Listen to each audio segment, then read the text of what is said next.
89 Nabi bersabda, "Idza aradta ayyuhibbakallahu fa'abghidid dunya." Apabila engkau ingin Allah mencintaimu, maka bencilah nilai-nilai dunia. Bencilah nilai-nilai dunia. Yang dimaksud dengan dunia adalah siwal akhirat. Ya, selain akhirat. Itu namanya dunia. Ya. Dunia ini bukan kehidupan ini, bukan.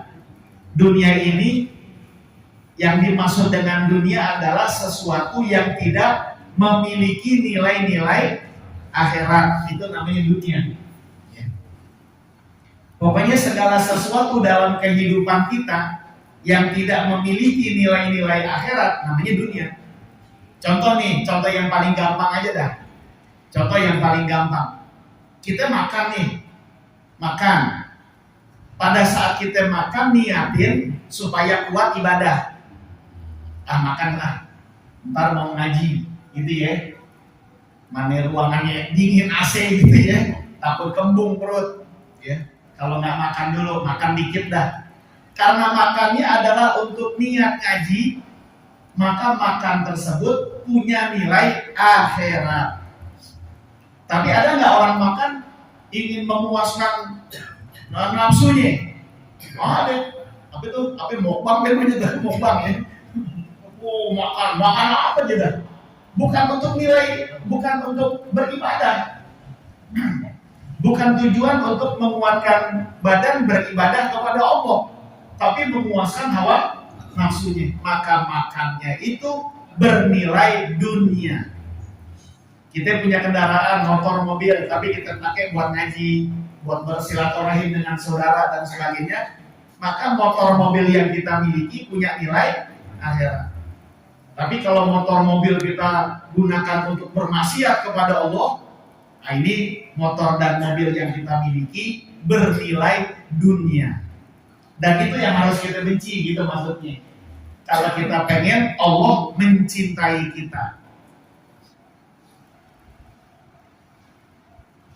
Ya, begitu. Jadi apabila engkau ingin Allah mencintaimu, maka belajarlah engkau untuk membenci kehidupan yang bernilai dunia. Jadi nggak ada nilai-nilai akhirat. Nah, itu harus kita benci. Yang istilah ulama sufinya itu disebut dengan zuhud. Nah, zuhud itu definisinya tarkul mail ila syai', meninggalkan kecenderungan terhadap dunia. Itu namanya zuhud. Dan orang zuhud itu bukan harus miskin, enggak. Ya. Ada orang yang kaya tapi zuhud, karena semua harta yang dia miliki punya nilai akhirat. Tapi ada orang miskin, rumahnya di pinggiran rel kereta api, tiap hari main judi mulu. Udah susah main judi mulu. Dalam kehidupannya nggak ada nilai-nilai akhirat. Ya, maka orang miskin semacam itu nggak bisa disebut zuhud. Gitu. Justru orang kaya yang memanfaatkan titipan harta dari Allah untuk meraih nilai-nilai akhirat. Nah, orang kaya yang semacam itulah orang kaya yang bersikap zuhud terhadap dunia. Karena harta yang dimiliki nggak ada satupun kontribusi buat dunia. Ya, semuanya kontribusi buat akhirat. Nah, itulah yang disebut zuhud. Nah, jadi salah paham kalau kita dengar penjelasan bahwa Islam itu melarang penganutnya kaya. Nah, itu sahabat-sahabat Nabi banyak yang kaya. Ya. Ini digunakan untuk perjuangan Rasulullah Shallallahu Alaihi Wasallam. Nah, jadi nilai hartanya itu bernilai akhirat. Ya, makanya di usia kita yang nggak muda lagi, pada saat kita membelanjakan sesuatu, nah kita harus pikirin dulu apakah punya nilai akhirat apa enggak gitu. Ya, kalau punya nilai akhirat, ya silakan. Bukan persoalan mahal atau murah, yang penting punya nilai akhirat. Tapi kalau nggak punya nilai akhirat, hanya untuk menyenangkan hawa nafsu, berpoya-poya menyenangkan nafsu, nah itu tidak memiliki nilai akhirat. Nah, justru punya nilai dunia. Nah kalau kita mencintai nilai-nilai dunia dalam kehidupan ini, nggak mungkin ya kita berharap untuk dicintai oleh Allah. Wa idza aratta ayyuhibbakan nasu, dan apabila engkau ingin dicintai oleh manusia, tadi kan kalau kepengen dicintai oleh Allah, kalau pengen dicintai oleh Allah, benci kehidupan dunia. Artinya kehidupan yang di dalamnya itu terdapat nilai-nilai dunia, gitu maksudnya ya.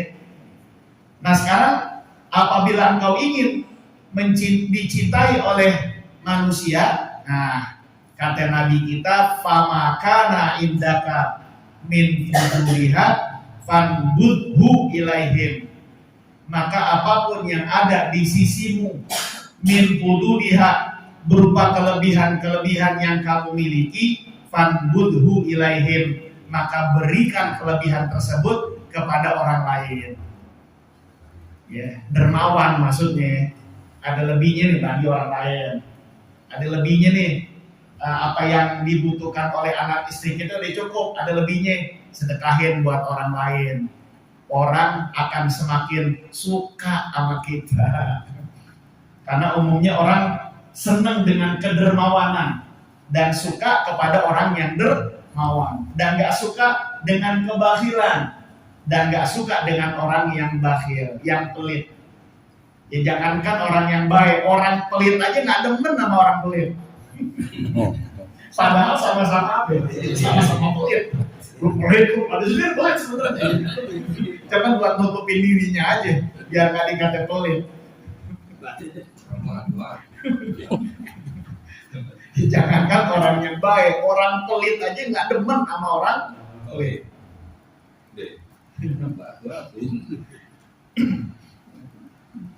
Ya gitu.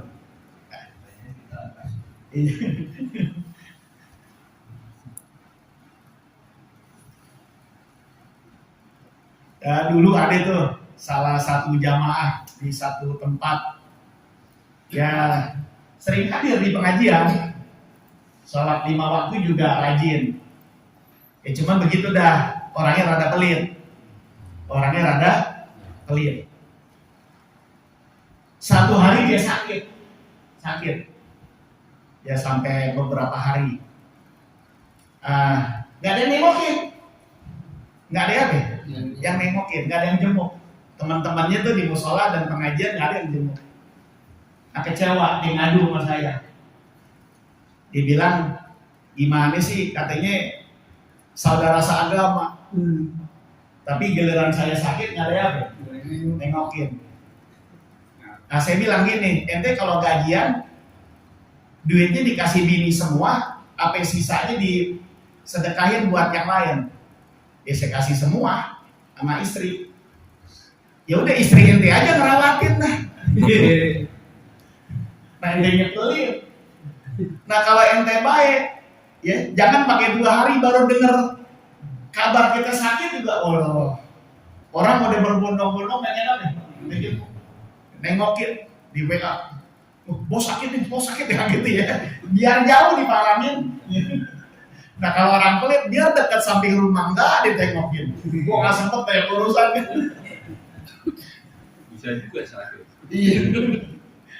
Nah, jadi ya orang gimana kita ya, orang sikap orang itu gimana kita ya. Kalau kitanya dermawan, baik, yang ngomongnya juga nggak kasar, nggak suka nyakitin hati orang. Nanti kalau kita susah, ya sedang membutuhkan bantuan, orang cepat ngebantu kita. Tapi kalau kita bakhil, pelit, nggak pernah peduli gitu dengan orang lain, kita pada saat kita susah paling diserahin. Paling diserahin. Nah, jadi kedermawanan ini mengundang simpati orang lain terhadap kehidupan kita. Jadi kalau kita ingin diperlakukan baik oleh orang lain, ya berbuat baiklah kepada sesama. Nanti pada saat kita mengalami kesusahan, kita akan cepat mendapatkan pertolongan. Nah, begitu pula halnya hubungan kita dengan Allah. Ya. Jadi jangan dekat Allah di kala sedang susah. Yang bagus itu dekat sama Allah ketika senang. Ya kan di hadis ta'arraf ilallahi firraha ya'rifka fi syiddati.